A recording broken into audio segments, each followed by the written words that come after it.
Salve e bentrovati. Oggi continueremo le nostre lezioni sempre su segnale di divieto. Oggi sarà seconda parte di segnale di divieto. Amena continue anga pano d'interdiction toujours. Amena anga video flana bol alekan toujours. Anye video ke video mina anye parti follow ke ni mina ke parti flana ye. Nela sona mo parti sabana na mina ese ka ato be fo ola. Transito vietato ai veicoli aventi larghezza superiore a metri. Vieta il transito ai veicoli aventi larghezza superiore a quella indicata in metri. Ni mba ira ka fɔ ko mobilitigi min be n'i ka mobili bonya ka bɔ a ɲɛfɛ kɛrɛ la ka taa a kɛrɛ dɔ na ni o tɛmɛna 2,3 metri kan ko o tɛ se ka don sira tɔgɔ nin fɛ. Y'a ye n'a tɛmɛna a kan mɛ ni y'a sɔrɔ ko a bɛnna 2,3 ma a bɛ se ka don sira tɔgɔ nin fɛ. Ya komi n'a fɔ an filɛ k'a yira foto la a bɛ sɔrɔ yɔrɔ la yɔrɔ min bɛ ni sira dɔgɔyalen don k'a sababu kɛ fɛn dɔ ye a mɔsɔnnen don pɔn bɛ yen walima nɛgɛ dɔw bɛ yen i n'a fɔ a filɛ foto na cogoya min na ni mobili ni a tɛmɛna i ka bolimafɛn n'a tɛmɛna 2,3 kan a donni bɛ gɛlɛya n'a tɛmɛna o kan a tɛ se ka don. Ya mɛ ni a kɔni ni 2,3 de don a bɛ se ka don.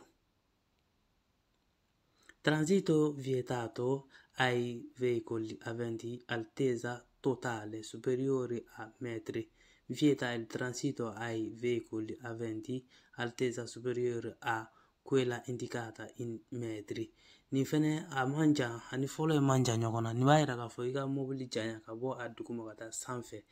n'o tɛmɛna 3,8 metri kan ko o tɛ se ka don sira nin fɛ komi an y'a fɔ cogoya min na fɛnɛ a bɛ kɛ i n'a fɔ pɔmpe walima sira kɔni n'i bɛna don galɛri kɔnɔna na n'a ɲɔgɔnna ninnu n'i ka mobili janyana ka tɛmɛ nin kan a tɛna se ka don mɛ n'i ka mobili bɛnnen don a ma a bɛ don. Komi n'a fɔ a filɛ foto la cogoya min na duguma ni a b'o de yira a ka ca kɔni ka kɛ pɔn kɔrɔ i kan k'i hakili to min na o de n'a tɛmɛna 3,8 metri kan i tɛ se ka don mɛ n'i ka mobili kɔni ni 3,8 de don a bɛ se ka don. I y'a faamuya. Transito vietato ai veicoli aventi una massa superiore a tonnellate. Vieta il transito ai veicoli aventi massa superiore a quella indicata in tonnellate al momento del transito. Vale anche per i mezzi che trasportano di persone, autobus. Ni fɛnɛ b'a yira k'a fɔ ko i ka mobili i ka bolimafɛn ni a toni n'a tɛmɛna 7 toni kan n'a tɛmɛna 7 toni kan i tɛ se ka don ni sira fɛ hali ni bolimafɛn don min bɛ n'a bɛ mɔgɔw transporter i n'a fɔ bisi ninnu ni a ɲɔgɔnnaw. Transito vietata ai veicoli aventi una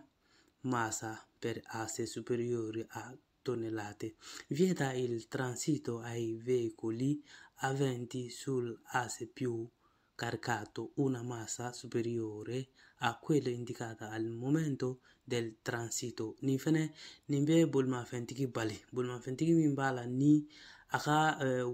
mobili wuru yɔrɔ min bɛ yen ni o chargelen don doni bɛ wuru min kan y'a ye a ka doni baselen don wuru min kan ni o tɛmɛna 8 tɔni kan a tɛ se ka don mɛ misaliya la ni i ka mobili ye 3 wurun de ye y'a ye n'i ye doni diviser i n'a fɔ ni 8 tɔni de don n'i ye doni diviser ka i n'a fɔ ka 3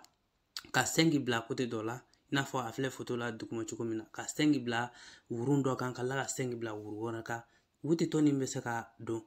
a bɛ se ka tɛmɛ mɛ n'a y'a sɔrɔ e y'a charger wuru côté kelen de la i tɛ se ka don sira nin fɛ o la i kan k'a jateminɛ n'i ka mobili kɔni n'a tɛmɛna 8 komi y'a yira cogoya min na mobili yɔrɔ min chargelen don y'a ye a ka wuru min chargelen don n'o tɛmɛna 8 tɔni kan i tɛ se ka don ani nin différence ye min ye nin bɛ a yira a totali nin t'a yira ko wurun dɔ chargelen don a ma charger parce que nin na i tɛ se k'a diviser a ma wurun yira a bɛ ni mobili yɛrɛ tɔni ye mɛ nin dɔ in na a bɛ ni wurun de ye ya wuru ne b'a fɔ wuru pour a b'a faamu parce que bamanankan la an b'a fɔ ten nɔ quoi ya n'a fɔ mobili wuru point min filɛ n'a filɛ k'a yira cɛmancɛ yɔrɔ nin na doni fanga de bɛ kɛ yen kan bon ni yen guruyara kojugu quoi ya ni mobili ye tura wuru ye ubiyɛn di wuru n'a ɲɔgɔnna yɔrɔ min kɔni chargelen don wuru min chargelen don o man ka tɛmɛ wuti tɔni kan n'o tɛmɛna wuti tɔni kan a tɛ se ka don sira tɔgɔ nin fɛ a b'o de yira. Transito vietata ai veicoli aventi lunghezza totale superiore a metri. Vieta il transito ai veicoli o ai complessi di veicoli di lunghezza superiori alla lunghezza indicata in metri. Nin fɛnɛ nin b'a yira ko mobili jinya quoi ya komi la mɛ ka a yira la foto la cogoya min na mobili jinya ka bɔ a kɔfɛ yɔrɔ la ka taa a ɲɛfɛ yɔrɔ la walima ka bɔ a ɲɛfɛ yɔrɔ la ka taa a kɔfɛ yɔrɔ la n'o tɛmɛna 10 mètres kan ko a tɛ se ka don sira in fɛ ya ni a bɛ appliquer mobili bɛɛ kan a t'i n'a fɔ ko mobili tigi minnu bɛ yen n'u bɛ mɔgɔw transporter ko olu ɲin t'a la olu ɲin b'a la minnu bɛ doni fɛnɛ transporter o bɛɛ b'a la n'i ka bolimafɛn kɔni n'a tɛmɛna 3 hakɛto bɛ kuma na 10 mètres kan a tɛ se ka don sira in kan mais ni 10 mètres don a bɛ don parce que n'a fɔra ko supérieur o de ye min tɛmɛnen don mais équivalent ou bien min ye inférieur ye olu bɛ se ka don quoi ya 10 mètres bɛ se ka don sira in fɛ mais n'a tɛmɛna 10 mètres kan dɔrɔn a tɛ se ka don ni yɔrɔ in bɛ mɔgɔ caman fili kosɛbɛ a b'o cogo la i kan k'i hakili to o la ni 10 mètres kɔni de don ni bolimafɛn ye 10 mètres ye a bɛ se ka don sira in fɛ mais n'a tɛmɛna a kan hali ni centime kelen a tɛ se ka don i y'a faamuya. Distanza minima obbligatoria vieta di seguire il veicolo che precede ad una distanza inferiore a quella indicata in metro sul segnale. Nin fɛnɛ b'a yira k'a fɔ ko mɔgɔ min b'i ɲɛfɛ yɔrɔ la ya distance minimum a b'o de yira mɔgɔ min b'i ɲɛfɛ k'i man ka distance bila i n'a cɛ distance min bɛ ni a bɛ 70 duguma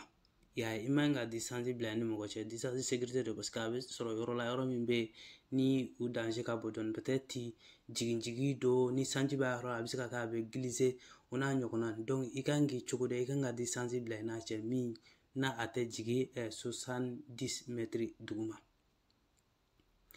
Divieto di sorpasso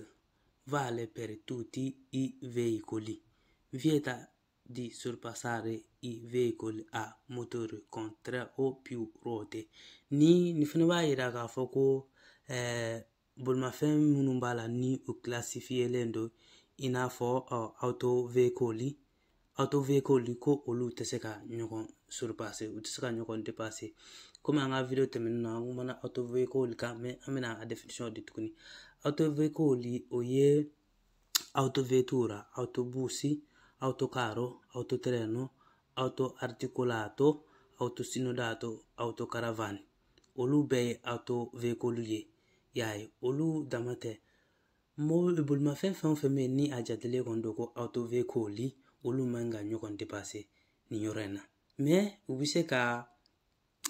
bolimafɛn dɔw dépasser i n'a fɔ nɛgɛsotigiw ani mototigiw minnu ka moto wuru ye 2 dɔrɔn ye u bɛ se k'olu fana dépasser u bɛ se ka mɔgɔ mun b'a la n'u bɛ bolimafɛn dɔ boli bolo kɔnɔ i n'a fɔ wotoro mun bɛ boli bolo kɔnɔ o ɲɔgɔnna ninnu ou bien attrazione animali so wotoro carrozza a cavallo wotoro min fɛnɛ bɛ yen n'a bɛ don so la wotoro kumaba ani hali wotoro fitinin bolimafɛntigiw u bɛ se k'olu dépasser i y'a faamuya u bɛ se k'olu dépasser mais contrairement n y'o catégorie min fɔ olu de tɛ se ka bolimafɛntigiw dépasser nin yɔrɔ na f'i k'i janto o la kosɛbɛ minnu ye nɛgɛsotigi mototigi moto sen 2 girima ou bien min man girin mɔgɔ min bɛ ni a bɛ ka bolimafɛn dɔ boli min bɛ boli bolo kɔnɔ ani so wotoro ninnu ya olu tɛ se ka auto veicoli tigi ninnu dépasser mais auto veicoli tigi ninnu bɛ se ka olu dépasser ya i kan k'i janto o la mais u ka dépasser kɛtɔla fɛnɛ u man ka tɛmɛ semi-carré ta kan semi-carré ta i bɛ ka boli voie min kɔnɔ i man ka dépasser ka don voie wɛrɛ kɔnɔ i kɛtɔ ka dépasser tɔ nin kɛ n'i kɔni bɛ se ka dépasser kɛ k'a sɔrɔ i ma i ka voix nin bila ka don voix wɛrɛ kɔnɔ i bɛ se ka a kɛ komi n ye catégorie minnu fɔ i bɛ se ka minnu dépasser i bɛ se k'olu dépasser yanni semi-cardiata cɛ n'o de ye i ka voix laban yɔrɔ i tɛ don voix dɔ in kɔnɔna na i y'a ye nin b'o yira ni a bɛ mɔgɔ caman fili kosɛbɛ donc n b'a dɔn ni i tora ka segin ka video in lajɛ ka taga ni ka segin k'a kan ka lamɛnni k'i janto kosɛbɛ ye i bɛna a faamuya kosɛbɛ i tɛna difficulté wɛrɛ sɔrɔ a kɔnɔ ni Ala sɔnna. Fine del divieto di sorpasso indica la fine del divieto a tutti i veicoli di sorpassare i veicoli a motore, diverso dai motocicli e dai ciclomotori. Yɔrɔ a tun k'a yira k'a fɔ ko auto veicoli ninnu k'u tɛ se ka ɲɔgɔn dépasser quoi. Y'a ye i n'a fɔ an b'a fɔ misali la mobilitigiw ko auto veicoli tigi ninnu k'u tɛ se ka ɲɔgɔn dépasser mais ni ye nin ye sisan a b'a yira k'a fɔ ko u banna sisan k'u bɛ se ka ɲɔgɔn dépasser yɔrɔ yan a y'a yira k'u tɛ se ka ɲɔgɔn dépasser bon nin dɔ in de b'a yira la k'a fɔ a tun ka min yira fɔlɔ la ko dépassement k'u tɛ se ka kɛ u ni ɲɔgɔn cɛ ko o banna yan sisan. Divieto di sorpasso per i veicoli superiori a 3,5 tonnellate a pieno carico indica il divieto a tutti i veicoli non adibito al trasporto di persone di massa a pieno carico superiore a 3,5 tonnellate di sorpassare i veicoli a motore. Consente il sorpasso dei veicoli privi di motore solo se la manovra può compiersi entro la semicarreggiata. Si fa riferimento alla massa a pieno carico indicato sul carta di circolazione tara più portata. Nin fɛnɛ a b'a yira de k'a fɔ ko bolimafɛntigi minnu b'a la ni n'u tɛ mɔgɔw transporter quoi n'u bɛ doniw ni bagasiw transporter y'a k'u tɛ se ka bolimafɛntigiw dépasser bolimafɛntigi min bɛ yen ni motɛri b'u ka bolimafɛn na u tɛ se k'o dépasser mais ni motɛri t'u la u bɛ se k'u dépasser quoi i n'a fɔ nɛgɛso wotoro o n'a ɲɔgɔnna ninnu u bɛ se k'u dépasser mais dépasser in kɛtɔla fɛnɛ o kana tɛmɛ semi-carreggiata kan komi n y'o fɔ semi-carreggiata o de ye i bɛ voie min fɛ o bɛ laban yɔrɔ min na y'a ye sira cɛmancɛ yɔrɔnin na i gauche fɛ terrain min bɛ kɛ o y'i ka semi-carreggiata in yɔrɔ ye donc n'i bɛ dépasser in kɛ i man ka bɔ i ka voie kɔnɔ ka don voie wɛrɛ kɔnɔ n'i kɔni bɛ se k'a kɛ k'a sɔrɔ i m'o kɛ a bolimafɛntigi minnu interdit don u bɛ se ka nin bolimafɛntigi ninnu dépasser nɛgɛso sennamatigi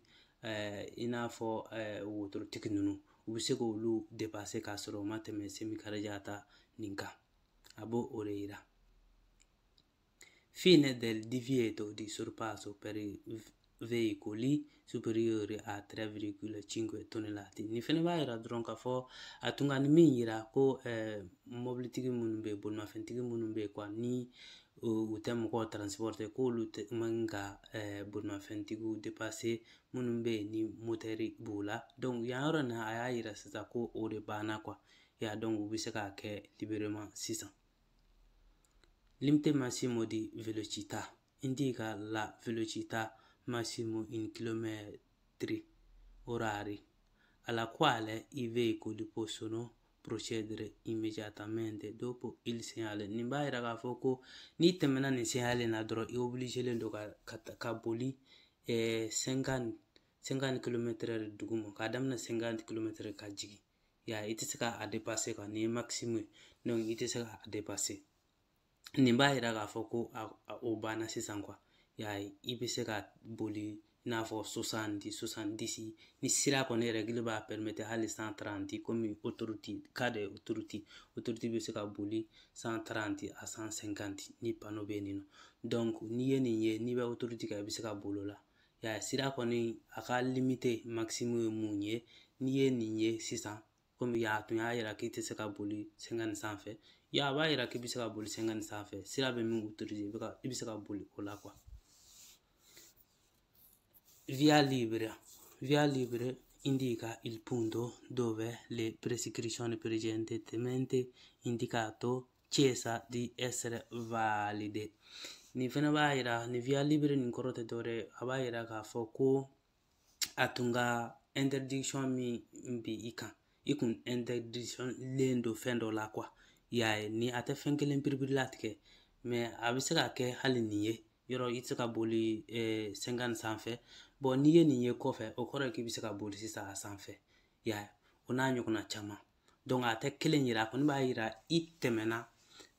pano min na ni a y'a f'i ɲɛna ko i tɛ se ka ko dɔ kɛ n'i ye nin ye sa o kɔrɔ ye k'a fɔ ko i bɛ se ka a kɛ sisan via libre a b'o dɔrɔn de yira ni ala sɔnna ma video natɔw la an bɛna essayer ka continuer ni nin ye y'a ye divieto di fermata an bɛna essayer ka continuer ni ale ye